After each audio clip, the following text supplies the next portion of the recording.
नमस्कार। सारी दुनिया यूक्रेन के बारे में बात कर रही है। कुछ ऐसा बन गया है कि युद्ध की बात आते ही हमारी आंखें चमक जाती हैं। मीडिया को मसाला मिल जाता है, हम सब देखना शुरू करते हैं और पता नहीं क्यों ऐसा होता है, मानवीय स्वभाव है, प्रकृति है, पता नहीं क्या। युद्ध की बात आते ही हम गिद्ध की निगाह से देखने लगते हैं। अच्छा, कितने गोले चले, कहाँ हुआ, फुटेज, अच्छा धुआं उठ रहा है। झूठी फुटेज, हमारे तो खैर हिंदुस्तानी टीवी पे चलती रहती है, झूठी फुटेज चलती है। अचानक हम गिद्ध की निगाह से देखते हैं और ऐसे में एक बूढ़ी माँ की तस्वीर आती है जिसके आंखों से खून निकल रहा है। एक बाप जो अपनी बेटी को बाय करते हुए फूट फूट के रो रहा है। और हमें याद आता है कि ये मानवीय त्रासदी है और इस त्रासदी का शिकार जो है उसको सब लोग आराम से हाथ झाड़ के देख रहे हैं। बस यूक्रेन जो शिकार है स्थिति का, यूक्रेन जिस पे हमला हुआ है, यूक्रेन और यूक्रेन वासी जिनके साथ इस वक्त पूरी दुनिया को खड़ा होना चाहिए, मगर दरअसल ज्यादातर लोग या तो खड़ा होने का नाटक कर रहे हैं या चुपचाप से इसमें आपदा में अवसर ढूंढ रहे हैं या अपना अपना काम निकालने की कोशिश कर रहे हैं। हम सब भी यही। इसलिए हमने कहा कि इस परिस्थिति को समझना है तो आपको क्या कहेंगे, रूस की गुंडई, नेटो का पाखंड, मोदी जी का बौनापन और बेचारा यूक्रेन। इन चार शब्दों में एक तरह से पूरी परिस्थिति को हम समझ सकते हैं। लेकिन अंतर्राष्ट्रीय मामलों की ऐसी कवरेज होती है कि कई बार हमें समझ ही नहीं आता कि ये है क्या, मामला क्या है, झगड़ा क्या है, रूस ऐसे कैसे आ गया, क्यों हमला कर दिया, ये नेटो अमेरिका का इससे क्या लेना देना है और यूक्रेन का पंगा है क्या। तो पहले मैं आपको छोटे में समझाऊंगा कुछ नक्शों के सहारे कि ये मामला है क्या। यूक्रेन जो है पहले सोवियत संघ में हुआ करता था, यूएसएसआर, जो बड़ा सा रूस के साथ जुड़ा हुआ था। ये देखिए, ये हरे रंग में हमें दिख रहा है आज का रूस, रशिया। और इसके नजदीक जो कई छोटे छोटे देश दिख रहे हैं, ये सब पहले जमाने में सोवियत संघ का हिस्सा हुआ करते थे। और इसके बिल्कुल कोने पे, यानी कि जो यूरोप वाला कोना है, वहां पे आपको एक छोटा सा देश दिख रहा है, छोटा सा यहां पे यूक्रेन इस कोने में। अब आप देखिए, इतने बड़े रूस के सामने इतने छोटे से यूक्रेन की क्या बिसात। और आखिर इतने बड़े रूस को एक और देश की क्या जरूरत पड़ गई। रूस के पास कोई जगह की कमी तो है नहीं, इतना बड़ा क्षेत्रफल है। तो रूस यूक्रेन पे हमला करके यूक्रेन की जमीन हथियाने के फेर में क्यों है, इसका जवाब आपको ज्योग्राफी से मिलेगा। ये दूसरा नक्शा देखते हैं अब हम पूरे यूक्रेन का। पहले हम देख रहे थे कि रूस के कोने पे है, ये आपको ऑरेंज कलर में जो दिखाई दे रहा है ये यूक्रेन है। पीछे रशिया का कोना आपको दिखाई दे रहा है। अब देखिए, रूस को सीधे सीधे किसी समुद्र के पास रास्ता नहीं। ये मैं आपको दूसरे मैप में फिर दिखाऊंगा। नीचे देखिए, एक छोटा सा लाल टुकड़ा है, क्रीमिया। रूस बहुत बड़ा है आकार में, सब कुछ बहुत उसके पास क्षेत्रफल है। लेकिन रूस के जितने भी समुद्र रूस से जुड़ते हैं वो ठंडे पानी के समुद्र हैं, यानी कि सर्दी के दिन में जम जाते हैं, बर्फ जम जाती है। और रूस को बहुत पुराने समय से गर्म पानी के पोर्ट की, बंदरगाह की तलाश थी। और इस लिहाज से क्रीमिया और ये जो यूक्रेन है ये महत्वपूर्ण है। ये देखिए, अगले मैप के अंदर देखते हैं कि मामला क्या है, किस तरह से अगर रूस को मिल जाए। ये देखिए, रूस को अगर क्रीमिया से रास्ता, यूक्रेन से उसको जुड़ता है ना सिर्फ ब्लैक सी बल्कि मेडिटेरेनियन सी तक रास्ता। ये जो लाल रंग की जो एरो है दिखा रही है कि अगर रूस, जो कि ठंडे पानी के समुद्र से जुड़ा हुआ है, अगर गर्म पानी के समुद्र से जुड़ना चाहता है तो उसे ये जो यूक्रेन के नीचे छोटा सा टुकड़ा है, क्रीमिया हमने देखा, और अगर उसको, रूस को कोई रास्ता मिल जाए सीधे रूस से इस समुद्र तक आने का, तो वो लाल एरो को फॉलो करते हुए सीधे मेडिटेरेनियन सी तक पहुंच जाएगा, जो गर्म सागर है। सारा खेल ये है, रूस चाहता है कि उसको सीधा रास्ता मिले। उसने क्रीमिया से पहले जमाने में यूक्रेन से एक छोटा सा बंदरगाह लीज पे ले रखा था, लेकिन उतने से बात नहीं बनी। तो सोवियत संघ का जब विघटन हुआ, उस वक्त यूक्रेन सोवियत संघ का एक हिस्सा था। लेकिन सोवियत संघ का अलग अलग जब टुकड़ों में टूटा टूटा सोवियत संघ, तो ये सब राज्य अलग अलग हो गए, अलग अलग देश बन गए। यूक्रेन को मैंने अब तक छोटा कहा है, लेकिन वैसे दरअसल इतना छोटा है नहीं। यूरोप का 8वां सबसे बड़ा देश होगा यूक्रेन। हमारे हिसाब से देखें तो आप मध्य प्रदेश और महाराष्ट्र दोनों को अगर जोड़ दें तो इतना बड़ा क्षेत्र बनेगा यूक्रेन। आबादी के लिहाज से महाराष्ट्र का आधा, 4.5 करोड़ के करीब आबादी है। आबादी कम है, बहुत फर्टाइल है। दुनिया में सबसे बेहतरीन किस्म का अन्न वहां पैदा होता है। गेहूं, पूरी दुनिया यूक्रेन का गेहूं खाती है। तो बहुत फर्टाइल एरिया है यूरोप का। अ, रूस को उसके अन्न में इंटरेस्ट नहीं है, रूस को इंटरेस्ट है रास्ते में। और ये खेल जो हो रहा है, ये यूक्रेन की अंदर की राजनीति और विश्व की राजनीति दोनों से जुड़ा है। अब अगले निरीक्षण में देखिए आप कि अंदर की राजनीति का खेल क्या है। यूक्रेन में वैसे तो यूक्रेनियन बोलने वाले लोग रहते हैं, लेकिन रूस के नजदीक का जो इलाका है उसमें रशियन बोलने वाले बहुत लोग हैं। जैसा हमारे होता है पंजाब हरियाणा के बॉर्डर पे देखिए, तो हरियाणा में पंजाबी बोलने वाले बहुत मिल जाएंगे। महाराष्ट्र कर्नाटका के बॉर्डर में देखिए तो आपको कन्नड़ बोलने वाले लोग महाराष्ट्र में मिल जाएंगे। कुछ वैसा मामला है। ये जो आपको डार्क दिख रहा है ना जोन, ये रूस से, ये यूक्रेन हम देख रहे हैं। नीचे गहरे रंग के अंदर क्रीमिया है, जहां पे, और ये जो अंक लिखे हुए हैं ये है कितने प्रतिशत लोग वहां रशियन बोलते हैं। पूरे यूक्रेन में 30% लोग रशियन बोलते हैं, लेकिन ये जो रूस से जुड़ा हुआ इलाका है, इसमें देखिए कहीं 70%, 75%, और एक इलाके में यूक्रेन के क्रीमिया के एक इलाके में तो 90% लोग, ये रशियन बोलने वाली पॉपुलेशन। और यहां रशियन बोलने वाली पॉपुलेशन, ये जो इलाका जो आपको डार्क ग्रे में दिख रहा है, यहां पे लुहांस्क और डोनेट्स्क, लुहांस्क और डोनेट्स्क करके दो इलाके हैं जिनका इस्तेमाल रूस खेल के लिए कर रहा है। तो अब देखिए खेल क्या है। पुतिन ने क्रीमिया पे हमला करने ने यूक्रेन पे हमला करने का बहाना ये बनाया कि ये जो इलाके रूस के साथ जुड़े हुए थे, जहां रशियन बोलने वाले लोग बहुत हैं, ये वेस्टर्न इलाका है क्रीमिया इसका। और जैसे आप देख रहे हैं, वेस्टर्न इलाके में रशियन बोलने वाले लोग हैं, ईस्टर्न इलाके में रशियन बोलने वालों की संख्या 2%, 3%, ऐसा कुछ है, कुछ भी नहीं है। तो रूस ने ये जो दो कोने के इलाके हैं, जहां पे रशियन बोलने वालों की संख्या कोई 60-70% है, उनमें यूक्रेन के खिलाफ सेपरेटिज्म फैलाया। और फिर उसको हवा देके रूस ने कहा कि देखिए इनके साथ तो अत्याचार कर रहे हैं। तो पुतिन ने वो जो कहानी होती है ना भेड़िए और वो वाली, कि वो भेड़िया जो है बकरी से कहता है तू, मतलब तेरी ये गलती, तेरी वो गलती। पुतिन ये खेल खेल रहे हैं और वो कह रहे हैं कि रूस के, ये रूस बोलने वाले जो यूक्रेन में हैं, इनके साथ अन्याय और अत्याचार हो रहा है और उन्हें बचाने के लिए हमें यूक्रेन में जाना पड़ रहा है। और ये जो दो इलाके हैं लुहांस और डोनेस्क, यहाँ पे सेपरेटिज्म को उन्होंने पहले एनकरेज किया। और पिछले हफ्ते जो हुआ है वो ये कि रूस ने इन दोनों को एक अलग देश के रूप में मान्यता दे दी और कहा कि अब तो हम इनकी रक्षा के लिए जा रहे हैं। तो ये तो आंतरिक पॉलिटिक्स है यूक्रेन की। बाहर की पॉलिटिक्स क्या है? बाहर की पॉलिटिक्स आपको इस दूसरे नक्शे में दिखाई देती है। ये खेल नेटो का है। नेटो का मतलब क्या?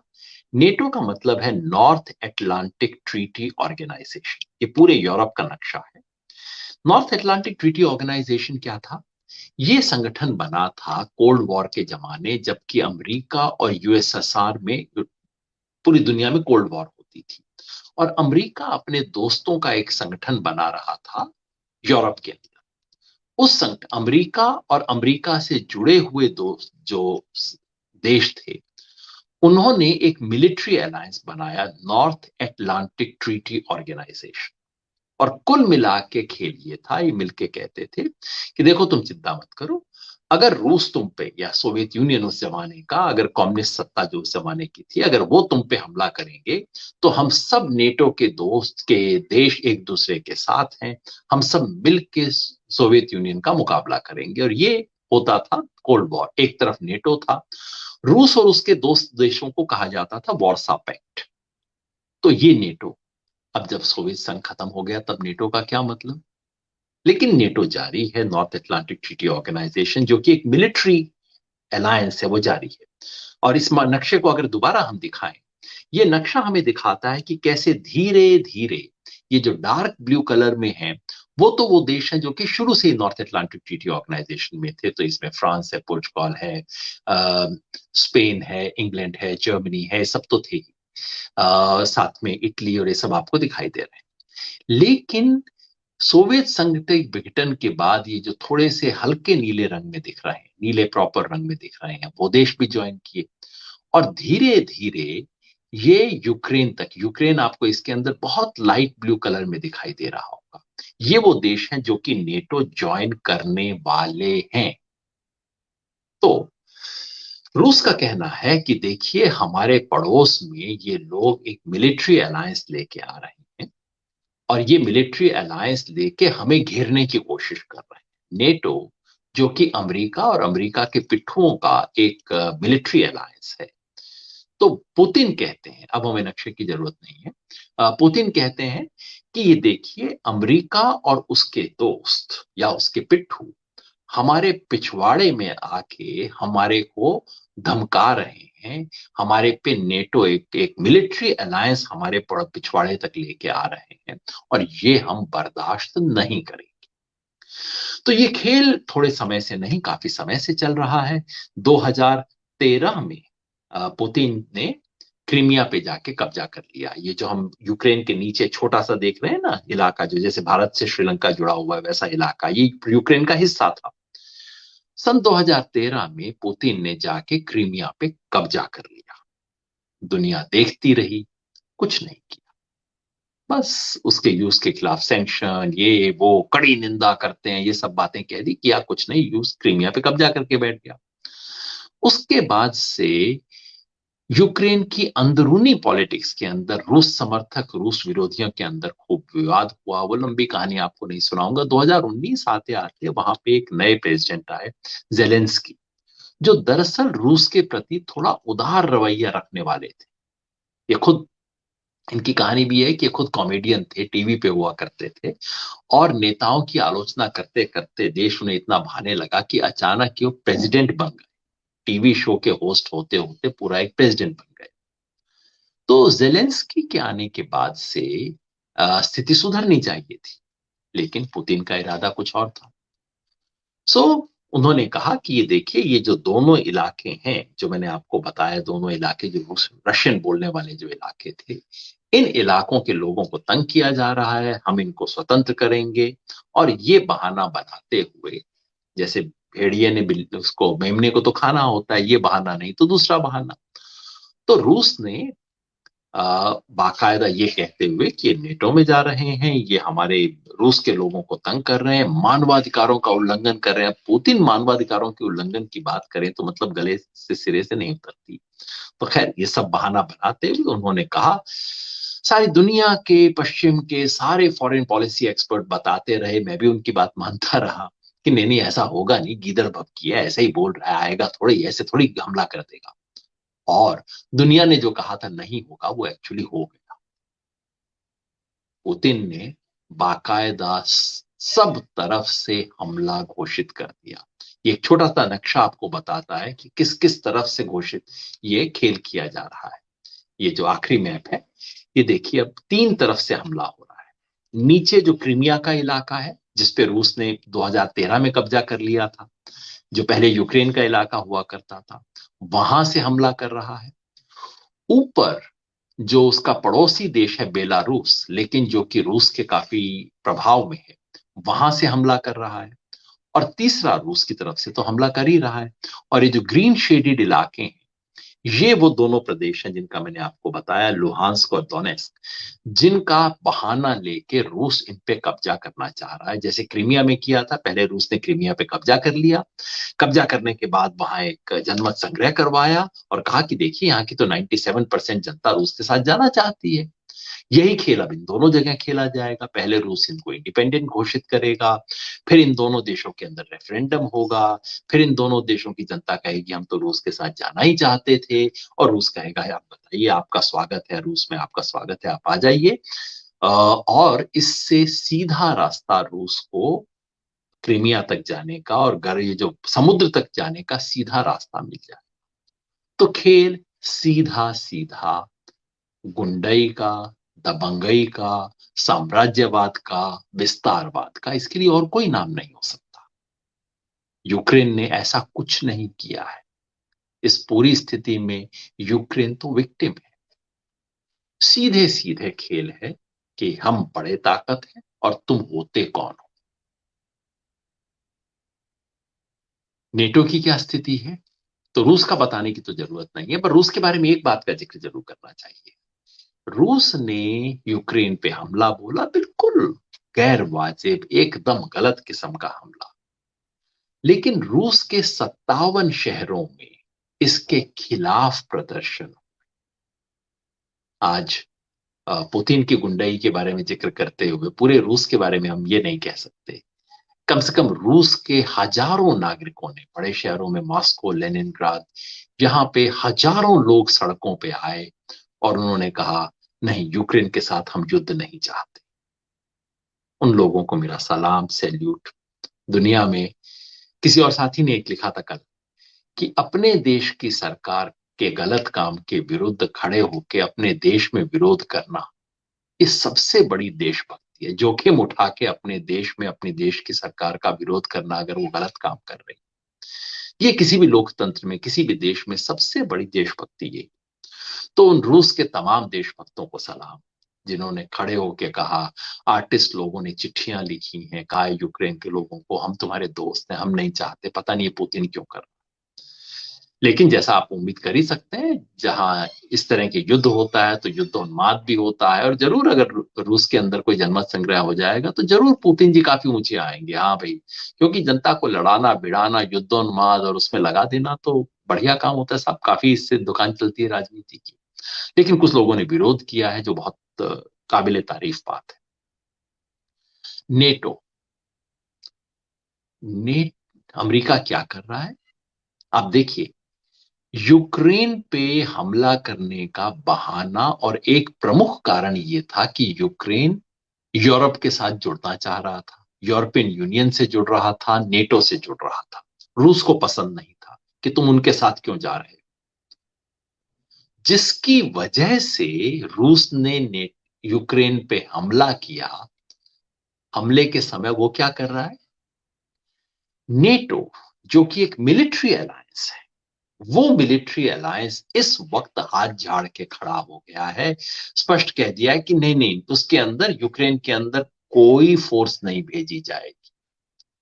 और पुतिन ने बिल्कुल खुल के चैलेंज, मतलब एकदम जो सड़क के गुंडे की भाषा होती है ना, उस भाषा में कहा है कि देखो, मैं यूक्रेन में जा रहा हूं और कोई अगर रास्ते में आया ना तो उसको ऐसा सबक मिलेगा कि उसने इतिहास में नहीं देखा। इशारा कर रहे हैं पुतिन कि हमारे पास न्यूक्लियर बॉम्ब है। न्यूक्लियर बॉम्ब बाकी लोगों के पास भी है, लेकिन पुतिन खुल्लम खुल्ला धमकी दे रहे हैं, कह रहे हैं बच्चू, अगर तुम मेरे और यूक्रेन के बीच में आए ना तो बस मैं तुम्हारी ऐसी तैसी कर दूं। और ये दुनिया के बड़ी बड़ी ताकत अपने आप को बताने वाले अमेरिका, राष्ट्रपति बाइडेन, बाकी सब यूरोपियन यूनियन के देश चुप बैठे, नहीं चुप नहीं बैठे एक्चुअली, घोर निंदा कर, शब्दों में निंदा, बहुत बुरा हुआ, तुम्हारे को इतिहास माफ नहीं करेगा, हम तुम्हारे विरुद्ध आर्थिक सैंक्शन लगाएंगे। रूस अंगूठा दिखा रहा है, कर लो आर्थिक सैंक्शन। और उधर चीन क्या कर रहा है, चीन और अमेरिका का पुराना कंपटीशन है, और इस वक्त चीन और अमेरिका की एक जो राइवलरी है उसको देखते हुए चीन ने अमेरिका, अब रूस को शह दी है कि कोई बात नहीं, होने दो सैंक्शन, हम हैं ना, हम तुम्हारा साथ देंगे। और आप जानते हैं चीन और रूस का दोनों का बॉर्डर जुड़ा हुआ है। तो चीन कह रहा है रूस को कि तुम चिंता मत करो। चीन ने रूस से फूड ग्रेन ऑर्डर कर दिए हैं, ये सब कुछ हो रहा है। और यूरोप का पाखंड देखिए, ये सब हो रहा है, यूरोप बड़ी बड़ी बातें कर रहा है। और अखबारों का कयास है कि आज आज यूरोपियन यूनियन रूस से नेचुरल गैस खरीदने का बहुत बड़ा करार कर रही है। मतलब क्या, कि दुनिया में और कुछ भी आप कर लीजिए, कभी भी अमेरिका को अपना दोस्त समझने की भूल मत कीजिएगा। ये है अमेरिका की दोस्ती। जब उसके दोस्त को जरूरत है तो वो खड़े हुए भाषण दे रहे हैं। और वो जेलेंस्की कह रहे हैं कि कौन है इस वक्त जो हमारे साथ खड़ा होगा, मैं देखता हूं, मुझे कोई दिखाई नहीं देता। अब अगर बाइडेन और अमेरिका ही ये हो जाए तो बेचारे नरेंद्र मोदी को क्या दोष दिया जाए। भारत के लोग कुछ भी मान लें, उतनी उनकी हैसियत तो है नहीं। वैसे मैं देखता हूं, जब भी मैं कहीं गांव वगैरह जाता हूं, लोगों से पूछता हूं, तो ज्यादातर लोग कहते हैं भाई साहब और कुछ भी कह लो, देखिए इतना तो आपको मानना पड़ेगा कि मोदी जी के आने के बाद भारत की इज्जत दुनिया में बढ़ी। मैं हंसता हूं, सोचता हूं कि चलिए, अंतर्राष्ट्रीय मामलों का यही पता लगता है इनको। लेकिन ऐसे मामले में देखिए, यूक्रेन के एम्बेसडर, भारत में जो एम्बेसडर, वो कह रहे हैं कि भाई मैं जानना चाहता हूं कि कौन इस वक्त हमारी मदद करेगा। और वो कह रहे हैं मुझे उम्मीद थी कि मोदी जी हमारी मदद करेंगे। क्या किया? कुछ नहीं किया। भारत के दो इंटरेस्ट हो सकते थे। एक छोटा इंटरेस्ट तो ये था कि हमारे 18,000 के करीब नागरिक वहां फंसे हुए हैं, ज्यादातर विद्यार्थी हैं, वहां पढ़ने गए हैं। यूक्रेन के मेडिकल कॉलेज वगैरह में लोग जाते हैं जो भारत में एडमिशन नहीं ले पाते, या वहां के कुछ अच्छे कॉलेज भी। तो 18,000 हमारे नागरिक फंसे हुए हैं। एक तो भारत का छोटा इंटरेस्ट ये है, छोटा, तात्कालिक, सीधा। और बड़ा रुचि भारत की इंटरेस्ट ये होना चाहिए कि अंतरराष्ट्रीय क्षेत्र में इस तरह की दबंगई, गुंडागर्दी ना हो। और रूस से अगर हमारी बातचीत है, बाइडेन से अगर हमारी बातचीत है, और अगर मोदी जी इतने बड़े अंतरराष्ट्रीय फिगर हैं, तो भाई फोन करके कह क्यों नहीं देते कि मत करो ये गलत काम, दबाव क्यों नहीं डालते। खबर आई है कि मोदी जी की बात हुई है, पुतिन साहब से बात हुई, और सरकार की प्रेस रिलीज है जो कहती है कि पुतिन जी ने मोदी जी को बताया कि किन परिस्थितियों में उनको ऐसा करना पड़ा। और मोदी जी ने उनको कहा कि वैसे तो शांति से काम चलाते तो अच्छा था, लेकिन हमारे जो लोग फंसे हुए हैं जरा उनका ध्यान कर लेना। मतलब कि भैया तुम अपने पड़ोस में, अपने पिछवाड़े वाली जमीन में तुम जो मर्जी कर लो, बस ये हमारे 20,000 लोग हैं, उनको जरा साइड से निकाल। ये है हमारे प्रधानमंत्री का कद। एक जमाना होता था जबकि भारत का प्रधानमंत्री दुनिया के मंच पे बोलता था तो लोग सुनते थे। अगर बड़े देशों में झगड़ा होता था, भारत का प्रधानमंत्री इंडिपेंडेंट तरीके से बोलता था। आज जबकि भारत की अर्थव्यवस्था ज्यादा मजबूत है, भारत सामरिक रूप से ज्यादा मजबूत है, हमारी आवाज बौनी हो। रहे 18,000 विद्यार्थी, उनके लिए हमने क्या किया? वक्त रहते वार्निंग नहीं दी उन्हें। सिर्फ एक, और ऐसा नहीं कि अचानक रातों रात पुतिन ने कोई बिना बताए हमला कर दिया, सारी दुनिया जान रही थी, पहले से उन्होंने धमकी दे रखी थी। तब भी हम केवल एक फ्लाइट भेज पाए जो कि 400 विद्यार्थियों को ले आई। अपने 18,000 नागरिकों को सुरक्षित रखने का काम भी अब तक हम नहीं कर पाए हैं। उम्मीद है कर पाएंगे। अब कोशिश की जा रही है, अब कोशिश की जा रही है कि उनको पोलैंड के रास्ते से निकाला जाए। और उम्मीद करते हैं, दुआ करते हैं, प्रार्थना करते हैं कि कम से कम भारतीय नागरिक जिनका इस सारे झगड़े से कोई लेना देना नहीं है, उनको निकालने के लिए कोई रास्ता किया जाएगा। और काश, जो हम इतने गजब के अंतर्राष्ट्रीय संबंध का दावा करते हैं विदेश नीति का, उससे हम इतना ही रास्ता निकाल पाते कि अपने विद्यार्थियों को, अपने नागरिकों को समय रहते हम बाहर निकाल लेते तो कितनी बढ़िया बात। खैर वो बेचारे फंसे हुए हैं, उनके लिए हम दुआ ही कर सकते हैं। तो कुल मिला के अंतरराष्ट्रीय जगत में ये हो रहा है। अमेरिका के वर्चस्व का जमाना, वन कंट्री डोमिनेंस, यूनिलेटरलिज्म जो दुनिया का था, यूनिपोलर वर्ल्ड, पूरी दुनिया जिसमें एक स्तंभ था, वो खत्म हो रहा है। और एक तरह से अब रूस ने खुल्लम खुल्ला जो ठेंगा दिखा दिया है अमेरिका को, तो ये घोषणा है कि भैया वो जमाने निकल गए जब पूरी दुनिया पे तुम राज किया करते थे। एक नई दुनिया का एक नया शक्ति समीकरण बन रहा है। उस शक्ति समीकरण में अमेरिका अब सरपंच नहीं है उस दुनिया का, कई लोगों में से एक है अमेरिका, बस ये घोषणा की जा रही है। और इस नई बनती दुनिया की इस घोषणा करने का शिकार बन रहा है यूक्रेन, जिसका कोई संबंध नहीं, जिसका कोई कसूर नहीं। और इस खेल को लगभग पूरी दुनिया चुपचाप देख रही है। सिर्फ अपने छोटे छोटे रुचि, अपने छोटे छोटे स्वार्थ, कोई पेट्रोल का दाम देख रहा है, कोई नेचुरल गैस देख रहा है। 4.5 करोड़ लोगों के इस यूक्रेन में उन लोगों के साथ क्या त्रासदी हो रही है उसे कोई नहीं देख, पर कम से कम हम देखें। और कुछ नहीं कर सकते, दिल से, कम से कम दिल से कर बोले उन यूक्रेन के लोगों से, हम तुम्हारे साथ।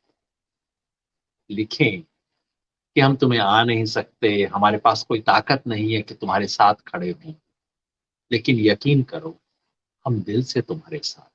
हमारे दिल के साथ होने से तुम्हें फर्क नहीं पड़ेगा, लेकिन इंसानियत के नाते फर्ज है, बस इंसानियत का फर्ज निभा। उन यूक्रेन के लोगों को, यूक्रेन की माओं को, यूक्रेन के बच्चों को, उन